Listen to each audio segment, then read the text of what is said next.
everybody, Jessie here from jessiebanks.com, and today I have a video for you using the newest digital release from Power Poppy called Ruffled Orchids. You can see there I googled ruffled orchids because I have orchids in my house, but I've never seen a ruffled one before, so yeah. So I googled them, and I'm using some of my Schmincke paints. I used a couple Daniel Smith colors and a couple core colors. I have a lot of artist grade watercolor paints. I prefer them. They flow better. They just do a lot of things that the student quality ones can't do as well. And if you have student quality paints and things, use them. Most definitely. I'm not saying run out and spend a ridiculous amount of money on paint, but I use the professional quality paints. So out of my Schmincke set here, I am using, this is sepia I'm starting with. And I've wet the entire paper around. You saw me do that with my small mop brush, and this is around number 8. And I went and I added the brown in, the sepia in, and I kind of let it dry to the point where it was almost dry, and now I'm going in and I'm putting some yellow ochre, yeah, I can't speak today, around that, and I'm just creating a light background. It kind of, at the end on the funnel card, it looks almost like it's real old paper instead of being new paper, which is what I was after. So I'm pulling out more of the sepia, and I put that on, and then I realized I let the paper dry a little bit too much. So I'm going through and I'm just adding water to areas as I go so that I can get that paint to flow out and blend itself into the background the way I want it to. So this video is sped up quite a bit. I think it's like 6 times its original speed. It took me almost 2 hours to complete this painting with what I filmed. So that's not counting dry times and things like that. And you'll see where the light changes, where I had to turn on the light in my dining room because I like to do watercolor paints at my dining room table. And the light that I have in my dining room is a yellow light instead of being a daytime light like I have in my living room, so you can see the colors shift. But the picture at the end is the final color of it. And here I think this is helio turquoise I'm using to add in the blue around the image, just to give it the perception of sky a little bit. I just wanted some blue, but I'm pretty sure that's the helio turquoise. Helio blue. I can't remember. I'll check my palette and I'll put it on the screen if I remember. If not, I'll put it down below, hopefully. Fingers crossed. So now I'm going through and I'm wetting all the areas that I think are going to be green. I messed up on this and I painted part of the flower green to start. It actually worked out really well in the end. I was really worried that I was going to have to start over, and I was like, I really don't want to have to paint this over, so we're going to make it work. But you'll see shortly where I go in these pieces that I'm painting that are actually part of the flower that I'm making green right now. I go and try and lift a bunch of the color off, and then I try to make them go with everything else. They end up being a little bit of a different tone, a little bit darker, which is fine because they're in behind. For my greens, I used sap green from Daniel Smith, green ochre, and May green from my Schmincke set. And also from Daniel Smith, I put in some New Gamboge and some of that shadow violet color that I haven't touched yet. It's not even wet, but you can see it above the sap green that I'm pulling there. The colors that I'm using specifically really aren't what matter, so I'm not super worried about giving them to you guys. It's more about just taking your time and getting your darks dark and your lights light.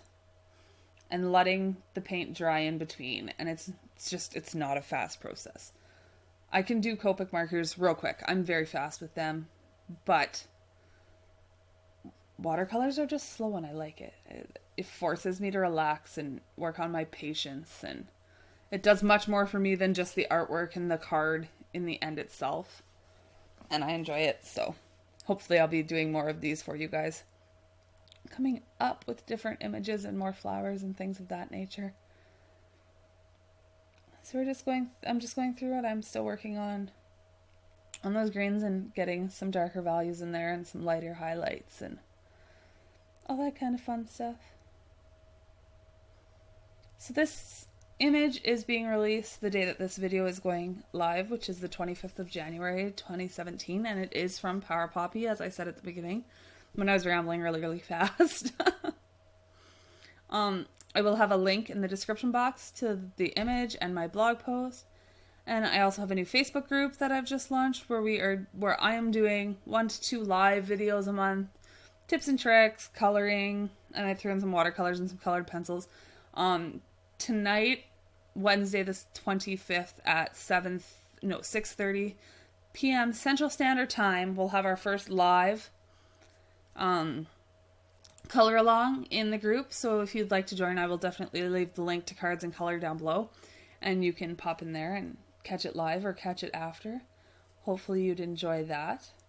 That one will be done in Copics though, not watercolors.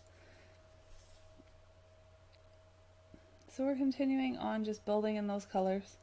You can see now the leaves that are still a very vivid, like a bright green instead of getting to be an earthy green. Those are the ones that I discovered were actually part of the flower. My bad. So I am going to turn them as purple as I can get them in the end. Because like I said, I was not starting over. I had put in a lot of work already and I did not want to start all over again. I know I pulled out, like at the beginning I had the mop brush. There's that shadow violet.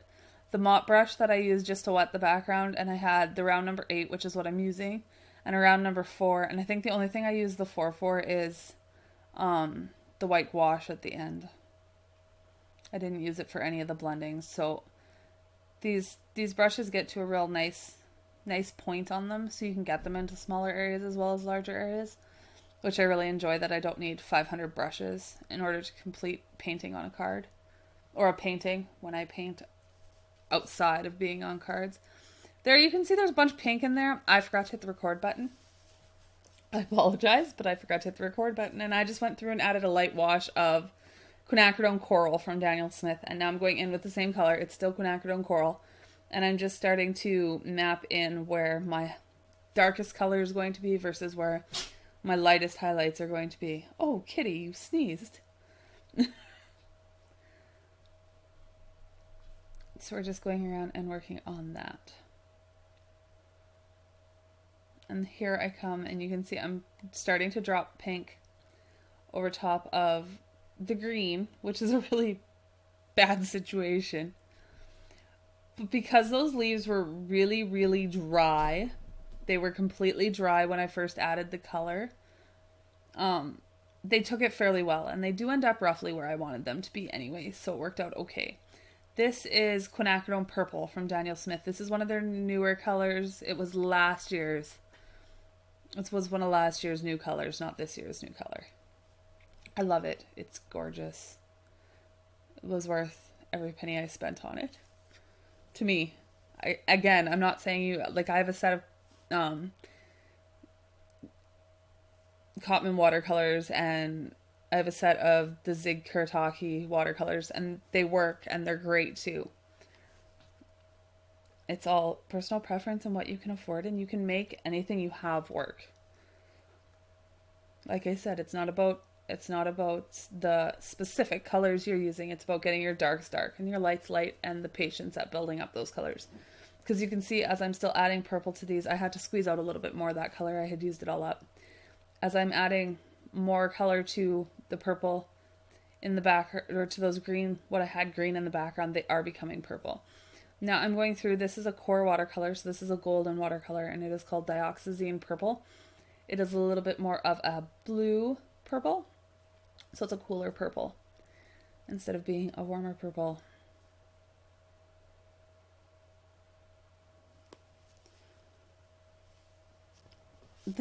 What I love about watercolors is it's all transparent layers.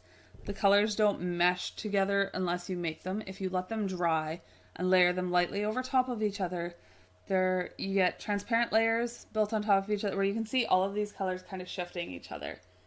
And you can see the pinks poking out behind the purples and the two different colors of purple when you look at it. I love watercolor.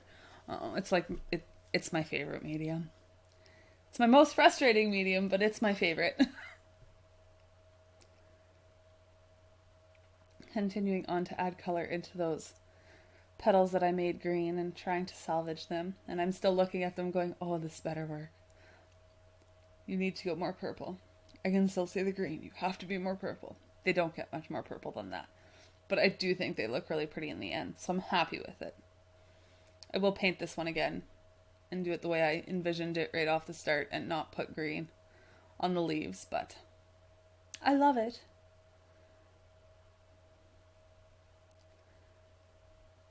What I love about doing these cards from Power Poppy when I watercolor them or do them with colored pencil, or like in the last one I did, the Sweet Peas one over on my blog, I used colored pencil and watercolor and Copics, and I mixed everything together. They take me forever. Like, these cards take me 2 to 3 hours a piece, and they're always simple and one layer, and there's none or very little pattern paper involved, and it's all about the coloring, and I really enjoy it. I'm blessed to get to work on Marcella's team and play with her new images as they come out, and it's so much fun. So much fun.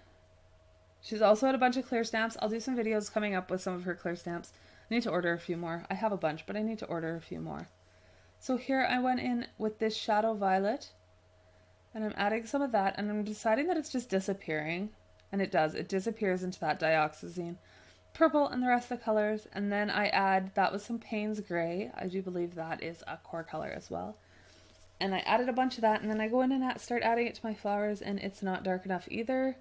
It's better, but it's still not as dark as I wanted it to be, so now I pull out a bunch of the Payne's Gray. A lot more pigment in there, so it's a lot darker when I put it on, and now it's giving me the effect and the darkest darks that I wanted it to give me.